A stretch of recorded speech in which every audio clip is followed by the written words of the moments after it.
Saya percaya minggu lalu kita belajar mengenai tanggung jawab, ya. Di mana pada saat tanggung jawab atau tugas yang Tuhan berikan kepada kita dijalankan dengan sungguh-sungguh, maka ada otoritas dan kuasa Tuhan yang senantiasa menyertai kita. Artinya apa? Semakin besar tanggung jawab yang kita pegang, maka otoritas yang diberikan Tuhan kepada kita semakin besar. Paulus dan Silas pada minggu yang lalu kita bisa belajar bahwasanya mereka itu menjalankan tugas yang Tuhan berikan, yaitu diutus dengan melakukan tanggung jawab yang besar. Tetapi mereka bingung waktu itu dan mereka sampai di satu tempat yang mereka tidak tahu. Dan pada akhirnya mereka sungguh-sungguh menjalankan tugas yang diberikan. Apa yang terjadi? Pada saat mereka berdoa, pada saat mereka memuji Tuhan, sorga bergerak. Setelah mendengar apa? Doa dan pujian daripada Paulus dan Silas. Sorga bergerak. Dan itu disaksikan oleh banyak orang. Pertanyaannya, bagaimana dengan kita? Harusnya sama. Karena Paulus dan Silas itu sama seperti kita. Nah, kalau begitu kita bicara kapasitas hari ini, kapasitas itu sama dengan kemampuan. Itu sama dengan juga otoritas yang Tuhan berikan kepada kita. Itu sama dengan tingkatan tanggung jawab, ya, Bapak Ibu yang dikasihi Tuhan. Tuhan mau dan siap setiap saat itu memberikan otoritas kepada kita. Dengan catatan kita mau sungguh-sungguh melakukan tanggung jawab yang diberikan. Itu penting. Yesus sendiri memberikan perumpamaan tentang talenta. 1, 2, 5. Yang satu tidak dipakai sama sekali. Makanya kapasitasnya jadi 0. Yang punya dia itu diambil, diberikan kepada yang lain. Nah, jangan sampai itu terjadi kepada sahabat-sahabat LTVC dimanapun berada. Ini penting sekali buat kita. Tuhan berikan kita kemampuan, Tuhan berikan kita otoritas. Jangan nggak dipakai, ya. Apabila seorang diberikan otoritas yang besar, maka dia harus menyiapkan kapasitas yang besar. Semakin besar kapasitas, ya, yang kita miliki, kita perlu banyak penasehat, sahabat LTVC, ya. Kenapa? Supaya kita tidak salah bertindak dalam hidup ini. Pertanyaannya, bagaimana kita memperbesar kapasitas kita? Yang pasti, semua orang bisa diperbesar kapasitasnya. Ayo, katakan kepada teman-temanmu, saya bisa diperbesar kapasitasnya. Ayo, katakan. Saya diperbesar kapasitasnya. Ya. Dan Alkitab memberi contoh orang-orang yang tidak mau memperbesar kapasitas. Itu ada di Alkitab. Bahkan seorang raja, tapi tidak mau memperbesar kapasitasnya. Siapakah dia? Raja Saul. Dia diurapi Tuhan dengan apa? Dengan kuasa Tuhan. Bahkan dia bisa seperti seorang nabi, itu menerima satu pewahyuan, tapi dia tidak mau memperbesar kapasitasnya. Akhirnya apa? Dia mati, percuma. Ya, waktu perang dia kalah. Karena kapasitasnya dia tidak mau perbesar. Itu tragis sekali. Orang yang diurapi Tuhan, endingnya gagal. Dan masih banyak lagi tokoh-tokoh Alkitab yang tidak mempergunakan kapasitasnya. Dia memiliki kapasitas yang Tuhan kasih tapi tidak dipergunakan. Nanti baca di Alkitab. Ya, saya sering berkata ada Simpson, ada Gideon, ada Yefta. Endingnya semua fail, ya. Nah, Bapak Ibu yang dikasihi Tuhan, apa yang Tuhan katakan mengenai kapasitas yang diperbesar? Ya. Kita buka Filipi 2 ayat 1 sampai 11, nanti kita baca bergantian karena 11 ayat panjang sekali. Saya berharap sahabat LTVC mendapatkan sesuatu pulang hari ini. Ya. Saya baca ayat 1. Jadi karena dalam Kristus ada nasihat, ada penghiburan kasih, ada persekutuan roh, ada kasih mesra dan belas kasihan. Ayat 2 silakan.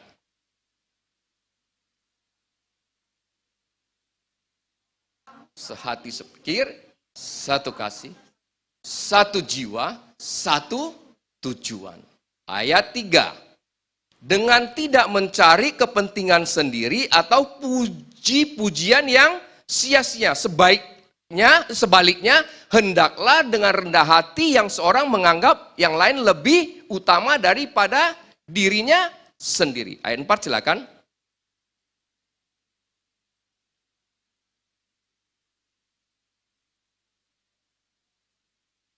Ayat 5. Hendaklah kamu dalam hidupmu bersama menaruh pikiran dan perasaan yang juga terdapat dalam Kristus Yesus. Ayat 6 silakan.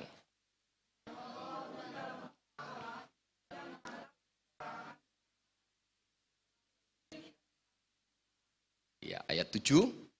Melainkan telah mengosongkan dirinya sendiri dan mengambil rupa seorang hamba yang menjadi sama dengan manusia. Ayat 8.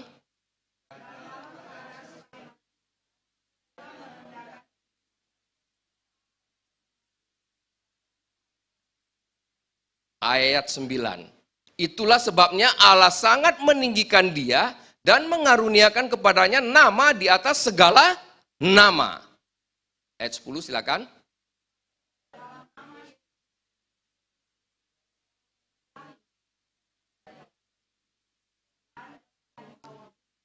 Ayat 11. Kita baca sama-sama.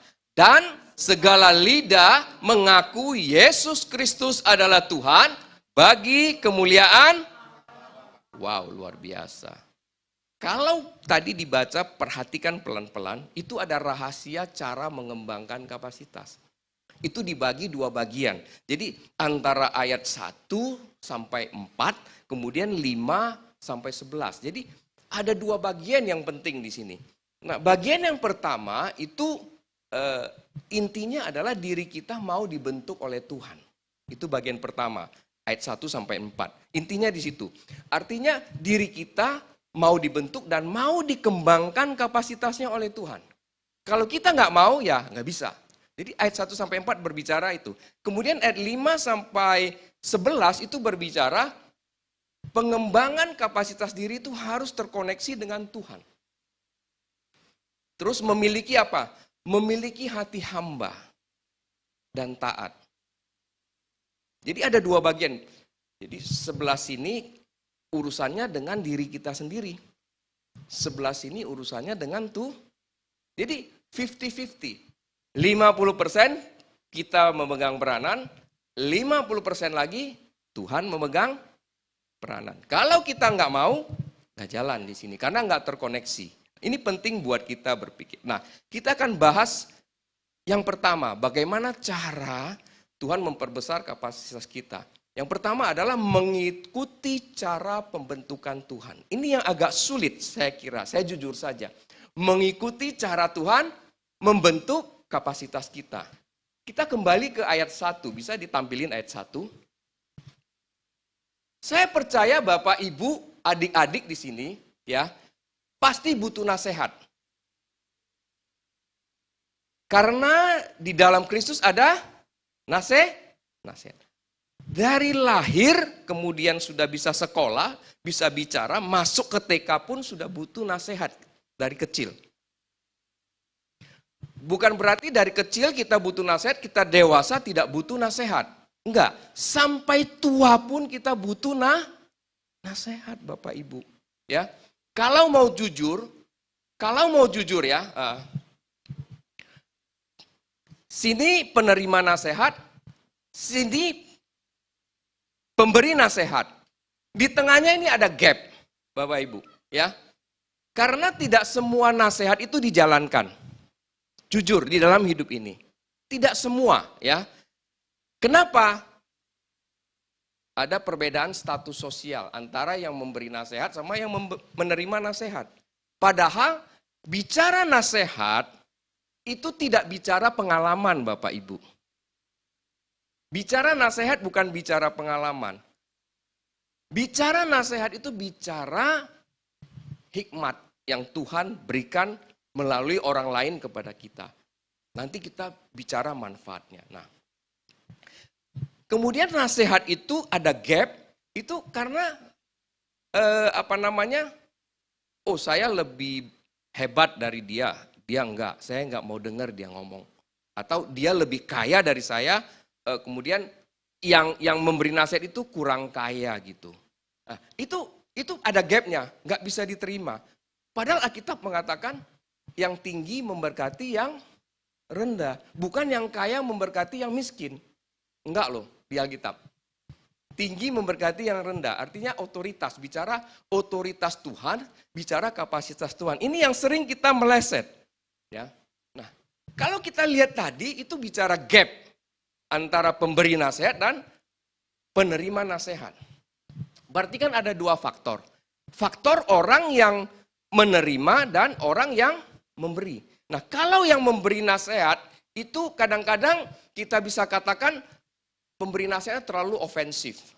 Maksudnya ofensif apa? Terlalu keras menyerang yang menerima nasihat. Tentu orang tidak mau terima. Merasa yang memberi nasihat itu menggurui. Nggak mau orang terima. Ya. Atau kurang dekat. Biasanya orang kurang dekat dikasih nasihat nggak mau terima nggak? Nggak mau. Kalau udah dekat pasti terima, didengerin. Jadi persoalan itu ada. Atau nasihat itu diberikan pada waktu yang tidak tepat. Nah itu faktor pemberi nasihat. Kadang-kadang hamba Tuhan juga dilema memberikan nasihat. Ada satu hamba Tuhan senior, dia berkata, ada satu orang datang ke saya 3 kali. Minta nasihat. Persoalannya sama. Jadi sekali udah dikasih tahu.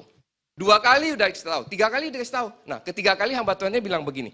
Gini aja Pak, kalau Bapak datang terus ke saya, Bapak nggak menjalankan nasihat saya, udah ini yang terakhir. Artinya nggak usah lagi. Nah, jadi itu persoalan juga bagi si pemberi nasihat. Ya, bukan hanya penerima nasihat. Nah, kalau bagian penerima nasihat, itu faktornya apa? Satu, keras kepala. Tidak mau menerima nasihat orang lain. Pernah terjadi, nah kalau yang keras kepala ini, itu saya pernah dengar dari orang dekat dari keluarga saya. Ya, salah satunya Bugem punya om. Dia cerita waktu itu, kita masih waktu itu di makan-makan, dia cerita, udah lama lah. Itu om dia satu lagi, ini omnya Bugem, jadi omnya ada 2. Dia cerita ini omnya itu keras kepala itu. Kalau orang kasih nasihat nggak mau terima katanya. Kenapa? Kita udah kasih tahu itu tembok, jangan ditabrak katanya kan. Dia tabrak itu tembok, yang patah siapa? Dia bilang, yang patah kan dia sendiri. Ada orang begitu, ya. Terus dari paman saya, ceritain adiknya, paman saya juga. Itu loh, si Anu itu kalau hidungnya nggak berdarah, nggak kapok dia katanya. Artinya apa? Nggak kena masalah besar, nggak tahu, nggak mau terima nasihat, artinya keras kepala. Nah, penerima nasihat itu bisa juga menganggap remeh orang lain, sehingga nasihat itu tidak mau diterima. Kemudian apa? Ada gangguan kepribadian, gangguan diri, ya, gangguan diri. Di faktor lain secara psikologi itu kepercayaan diri yang berlebihan juga bisa begitu. Kepercayaan diri yang berlebihan, tidak mampu introspeksi dan defensif, itu bisa terjadi penerima nasihat. Tidak mau menerima nasihat, ya. Sahabat LTVC dimanapun Anda berada. Nah, intinya begini, intinya nasihat itu adalah didikan yang gratis. Saya mau katakan nasihat itu adalah didikan yang gratis buat kita semua. Karena gratis, kita selalu anggap apa? Boleh dilakukan, boleh tidak. Karena harusnya tidak begitu Bapak Ibu. Ya. Padahal di dalam nasihat itu banyak manfaatnya. Sahabat LTVC dimanapun Anda berada. Alkitab katakan, jalan orang bodoh lurus dalam anggapannya. Tetapi siapa mendengarkan nasihat, ia bijak. Itu ada di Amsal 12 ayat 15. Jadi kita mendengarkan nasihat saja sudah menjadi bijak. Nah, di ayat lain dikatakan, keangkuhan hanya menimbulkan pertengkaran. Tetapi mereka yang mendengarkan nasihat mempunyai hikmat. Jadi mendengarkan nasihat saja itu adalah hikmat dari Tuhan. Sahabat LTVC. Dan bukan itu aja. Dengarkanlah nasihat dan terimalah didikan supaya engkau menjadi bijak di masa depan. Sehingga masa depanmu, ya, masa depanmu, masa depanku itu quote unquote butuh nasihat, butuh didikan, ya. Karena itu menentukan masa depan, itu manfaat nasihat. Jadi baik anak-anak di sini ya, anak muda semuanya, nasihat itu penting buat kita. Nasihat itu penting buat kita. Bahkan dikatakan pada saat kita memiliki otoritas yang besar, kita kalau mau menang, kita perlu nasihat banyak. Itu ada di Amsal 24 ayat 6. Jadi kita butuh penasehat yang banyak pada saat otoritas kita menjadi besar. Jadi salah satu cara kita mau mengembangkan kapasitas kita, terima nasihat. Simple tapi sulit. Benar nggak Bapak Ibu? Simple tapi sulit mendengarkan nasihat. Padahal manfaatnya begitu banyak di dalam Tuhan. Nah, yang kedua dikatakan apa? Di dalam Kristus itu ada penghiburan kasih, ya. Penghiburan kasih ini maksudnya bukan penghiburan sementara, tapi ada penghiburan yang terus-menerus dari Tuhan. Ya, dalam bahasa aslinya itu paramoteon agape. Artinya apa? Penghiburan yang paling tinggi kedudukannya. Artinya apa? Waktu kita mau mengembangkan kapasitas, pasti ada masalah, ada persoalan dalam hidup. Enggak gampang. Oleh sebab itu, Tuhan mau kita kapasitasnya berkembang, tapi tetap kuat. Caranya bagaimana? Tuhan akan hibur kita setiap saat. Penghiburan dari Tuhan itu murni. Kalau kita penghiburan dari orang lain atau dari yang tidak kita kenal kan kadang-kadang ada buntutnya. Tapi kalau dari Tuhan itu murni. Saya kasih contoh, Yesus itu pernah mengalami pengembangan kapasitas tapi dia tertekan. Kapan? Waktu dia mau disalibkan. Jadi masih ingat perempuan yang bawa minyak wangi yang mahal, mengurapi Yesus. Apa yang Yesus bilang? Dia mempersiapkan penguburanku, dia mengurapi aku. Dan Yesus bilang apa? Namanya akan tercatat di mana Injil wah luar biasa. Jadi penghiburan kasih dari Tuhan itu luar biasa. Yesus kasih contoh, saya aja terima penghiburan kasih dari umatku. Kalau tidak ada apa namanya urapan-urapan yang dilakukan oleh wanita itu, dia juga lemes, nggak kuat. Tapi ada penghiburan yang diberikan oleh si wanita itu. Nah dikatakan lagi ada persekutuan roh. Ini penting. Ini penting sekali. Kita mau memperbesar kapasitas kita nggak bisa lepas dari bersekutu dengan Roh Kudus. Nggak bisa. Ada banyak rahasia yang akan diberitahukan Roh Kudus kepada kita. Itu banyak sekali rahasia, ya. Nah, kenapa kita bersekutu dengan Tuhan tapi nggak terima rahasia? Nah, ini kan perlu tahu. Karena yang kita lakukan adalah rutinitas. Bukan bersekutu dengan Tuhan. Kalau rutinitas, kita nggak akan dapat hal-hal baru dari Tuhan. Jangan lakukan itu.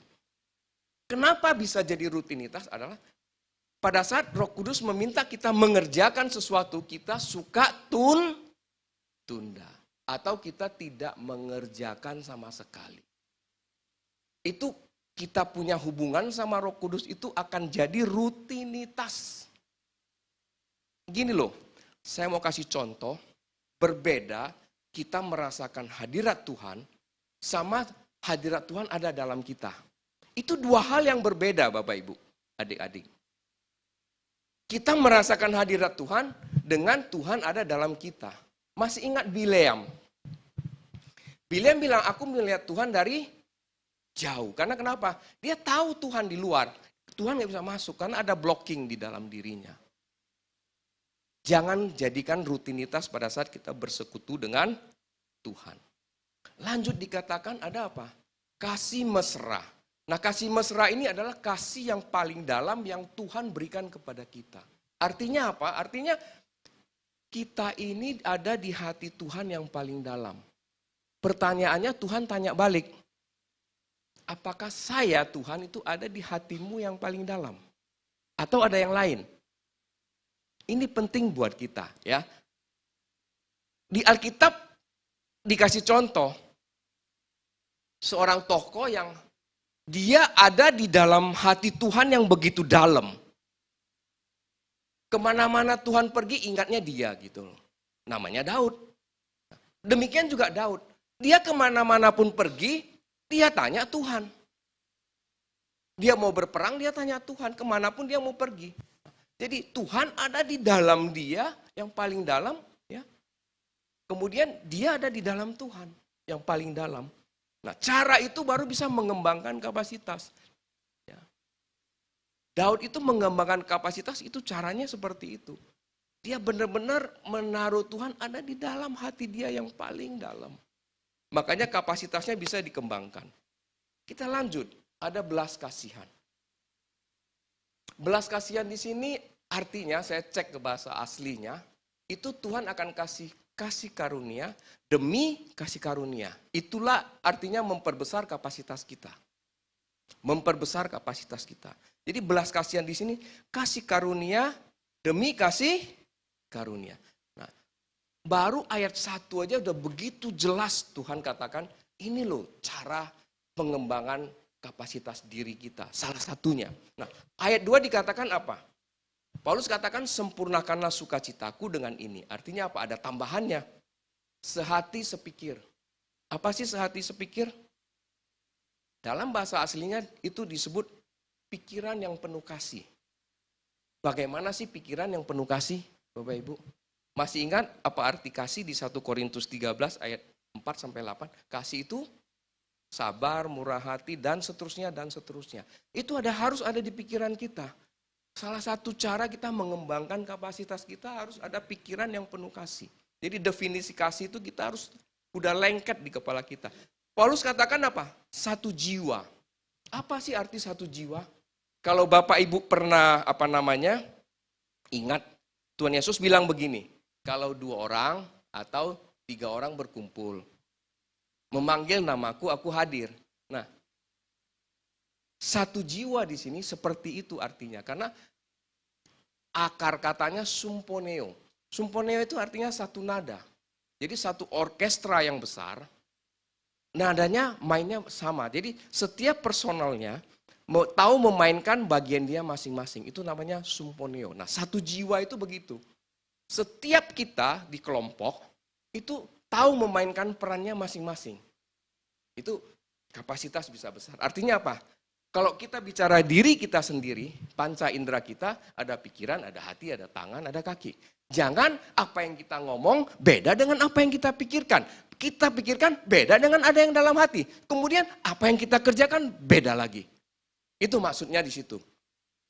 Satu jiwa. Jadi pikiran, pembicaraan, hati, yang kita kerjakan, yang kita melangkah itu sama semua. Itu satu jiwa. Nah, itu cara mengembangkan kapasitas. Kemudian Paulus katakan apa? Satu tujuan.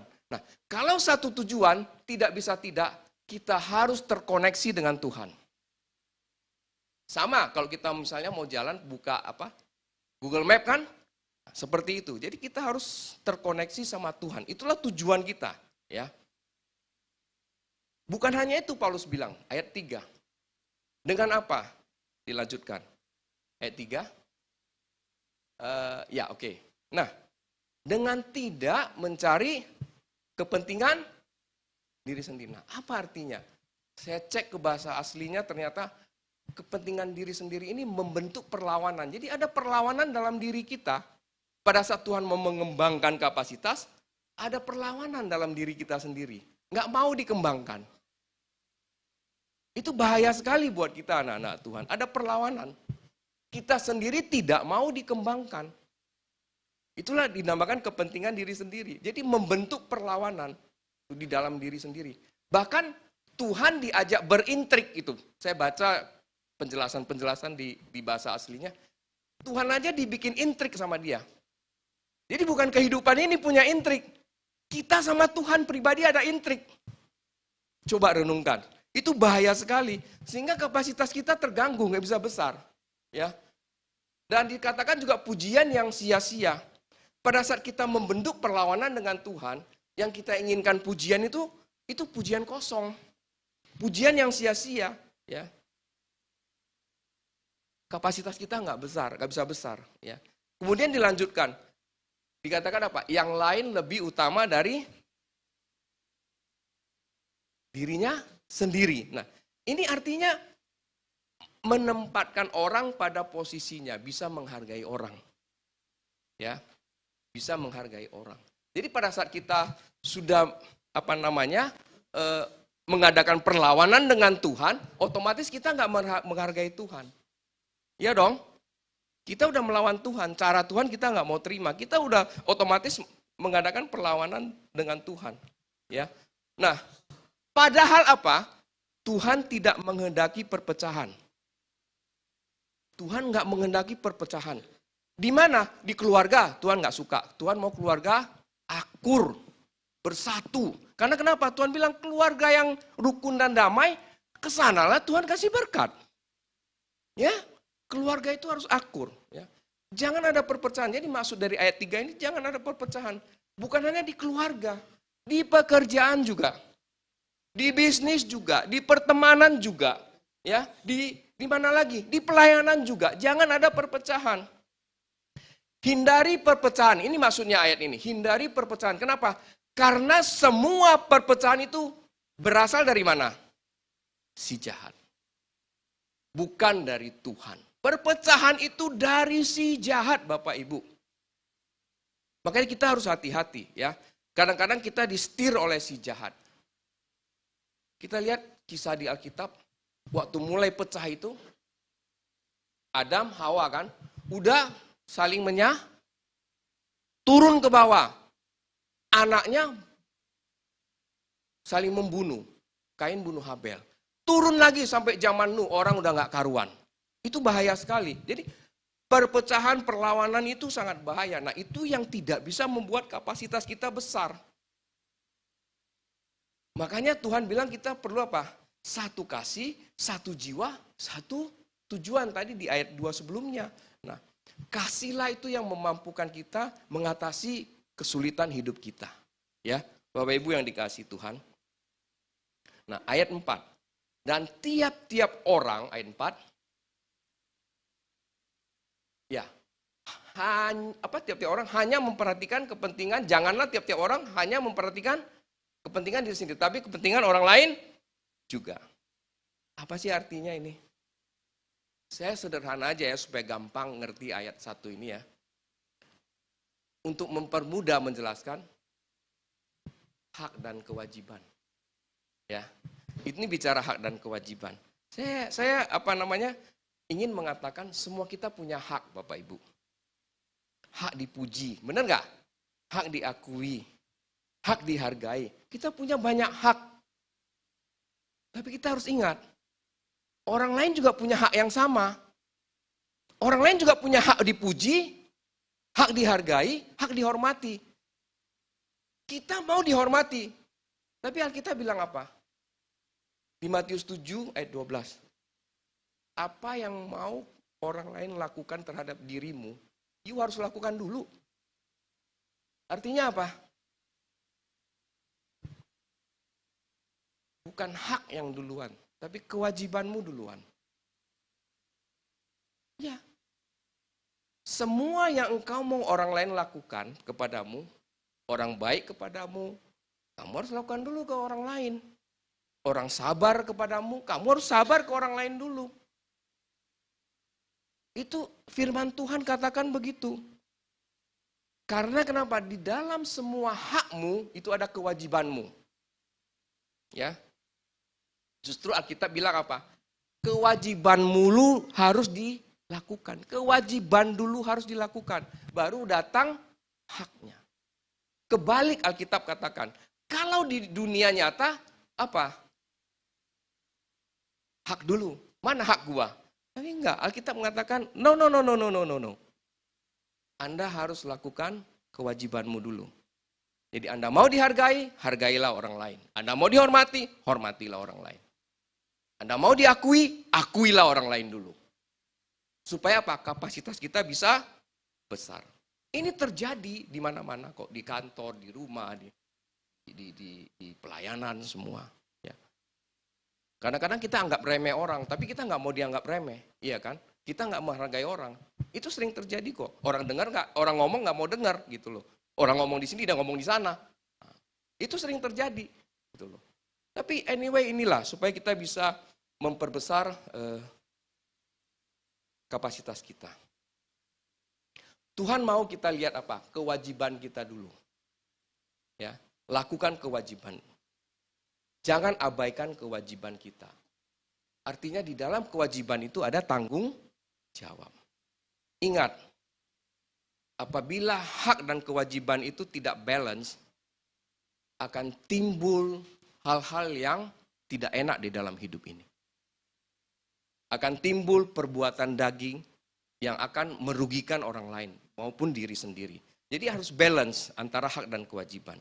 Coba renungkan, apakah aku sudah melakukan kewajibanku dengan baik? Ini berhubungan dengan memperbesar kapasitas, ya.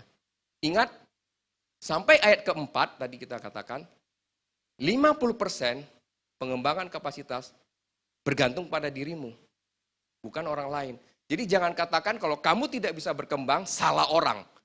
You miss the point, saya katakan. You miss the point, exactly. You tidak bisa berkembang, 50% itu tanggung jawab kamu sendiri. 50% baru tanggung jawab yang lain. Tapi 50% di tanganmu sendiri, karena kita sendiri tidak mau diperbesar. Nah, kita yang kedua. Yang kedua, cara Tuhan memperbesar kapasitas kita dari ayat 5 sampai ayat 11 kita akan bahas. Intinya begini, intinya poin kedua adalah terhubung dengan Tuhan, memiliki hati hamba dan kita taat. Itu poin kedua. Nah, dikatakan di ayat 5, nah itu dia. Hendaklah kamu dalam hidupmu bersama menaruh apa? Pikiran, perasaan yang juga terdapat dalam, apa sih pikirannya Kristus? Pikiran Kristus cuma satu, menyelamatkan jiwa-jiwa. Apa sih perasaan Kristus? Mengasihi jiwa-jiwa. Cuma dua. Simple sekali, ya. Mengasihi jiwa-jiwa dan menyelamatkan jiwa-jiwa. Itulah yang ada di dalam pikiran Kristus. Artinya apa? Setiap jiwa itu Tuhan sayang. Apakah engkau mengasihi keluargamu? Itu pertanyaannya kan? Keluargamu juga jiwa. Istrimu, anakmu, orang tuamu, apakah engkau mengasihi? Ini pertanyaan ini. Saya coba tanya. Kita sama-sama punya semua. Ini simple. Apakah engkau mengasihi istrimu, suamimu? Itu pertanyaan yang harus dijawab, ya. Nah, jadi kita harus terhubung dengan Tuhan. Baru kita bisa mengerti maunya Tuhan apa. Jiwa-jiwa itu penting bagi kita. Jadi di keluarga itu semua jiwa-jiwa, itu penting bagi kita. Nah, lanjut ayat 6. Nah, ini keren sekali di ayat 6. Walaupun dalam rupa Allah tidak menganggap kesetaraan dengan Allah itu sebagai milik yang harus dipertahankan, ya. Saat terkoneksi dengan Tuhan, ya, atau dengan Bapa, hal yang paling penting diingat adalah semua anugerah Tuhan, kasih karunia Tuhan, otoritas Tuhan yang kita terima, pada akhirnya akan dikembalikan kepada pemiliknya. Makanya Yesus kan tahu, walaupun dia adalah firman yang hidup, dia adalah anak Allah, dia adalah terang dunia, dia adalah pencipta. Tapi lihat dikatakan di sini, dia tidak menganggap kesetaraan dengan Allah itu sebagai milik yang harus dipertahankan. Artinya betapa low profile-nya Yesus. Dia menunjukkan kerelaannya pada saat di dunia ini untuk melakukan tugas yang diberikan. Makanya otoritasnya besar. Nah, tapi sebagai manusia kita ada keterbatasan karena bersifat daging. Yesus pun tahu waktu dia jadi manusia, dia ada keterbatasan. Dan kita juga harus menyadari bahwa sehebat apapun kita, ya, itu semuanya akan kembali kepada Tuhan. Poin ayat 6 ini adalah betul-betul memiliki hati seorang hamba, ya. Ayat 7 dan 8 nanti kita baca bersama-sama. ayat 7 dan 8. Saya akan cepat saja, ayat 7 dan 8. Nah, melainkan ia mengosongkan dirinya sendiri dan mengambil rupa seorang hamba. Dan jadi ayat 6 dan 7 itu terkait. Jadi dia tidak klaim apapun. Yesus memilih menjadi hamba. Dalam bahasa aslinya doulos. Doulos itu keset. Keset Bapak Ibu, ya. Walaupun dia adalah raja di atas segala raja, tapi dia waktu di bumi dia menunjukkan kerendahan hatinya. Ya. Dan kita bisa ambil contoh kalau di kantor, sering terjadi di kantor. Ya. Orang susah sekali untuk merendahkan dirinya atau merendahkan hati. Apalagi dia sudah punya posisi yang tinggi. Tapi terbalik dengan Yesus. Yesus malah turun ke bawah melayani, ya Bapak Ibu yang dikasih. Tapi tidak semua orang di kantor begitu, tapi ada juga yang rendah hati, ya. Semua atribut sorgawi yang dia punya, dia lepaskan. Enggak dipakai. Pangkat dia di sorga itu dia enggak pakai sama sekali waktu di dunia ini. Dia tidak butuh pangkat-pangkat itu. Betapa dia merendahkan diri, merendahkan hati, dan dia taat sampai mati. Jadi penghargaan itu, pengakuan itu datang pada saat Yesus melepaskan semuanya, Bapak Ibu, ya, sahabat LTVC. Itu dilepaskan semuanya. Dan saat ini otoritas dan kuasa yang diberikan oleh Bapa kepada Kristus, sekarang ini Kristus berikan kepada siapa? Kepada kita, ya. Oleh sebab itu kita perlu apa? Perlu terkoneksi dengan Tuhan. Selain tadi 50% bagian kita, 50% lagi kita perlu terkoneksi dengan Tuhan. Dan tidak boleh lepas, supaya kapasitas kita makin lama makin besar. Jadi, memperbesar kapasitas kita melalui apa? Urapan Tuhan, terkoneksi dengan Tuhan, memiliki hati hamba, dan ketaatan. Kesimpulannya apa? Terakhir, saya undang pemusik semua ke depan pada udah datang. Ya. Kesimpulannya apa? WL singer boleh maju. Nah, memperbesar kapasitas diri adalah hal yang sangat mungkin. Saya ulang ya. Memperbesar kapasitas diri adalah hal yang sangat mungkin dengan menerima urapan Tuhan. Kemudian mau berkolaborasi dengan Tuhan, mau dinasehati, mau sehati sepikir, mau satu kasih, mau satu jiwa, mau satu tujuan dengan Tuhan. Terkoneksi dengan Tuhan, memiliki hati hamba dan taat dan rela berkorban. Ya, saya berdoa untuk semuanya, baik yang onsite maupun yang live streaming, bisa menerima sesuatu hari ini. Karena ini lanjutan dari khotbah minggu lalu. Supaya semua yang mendengar bisa memperbesar kapasitasnya. Tuhan sayang kita. Tuhan mau kita berhasil. Tuhan mau kita besar.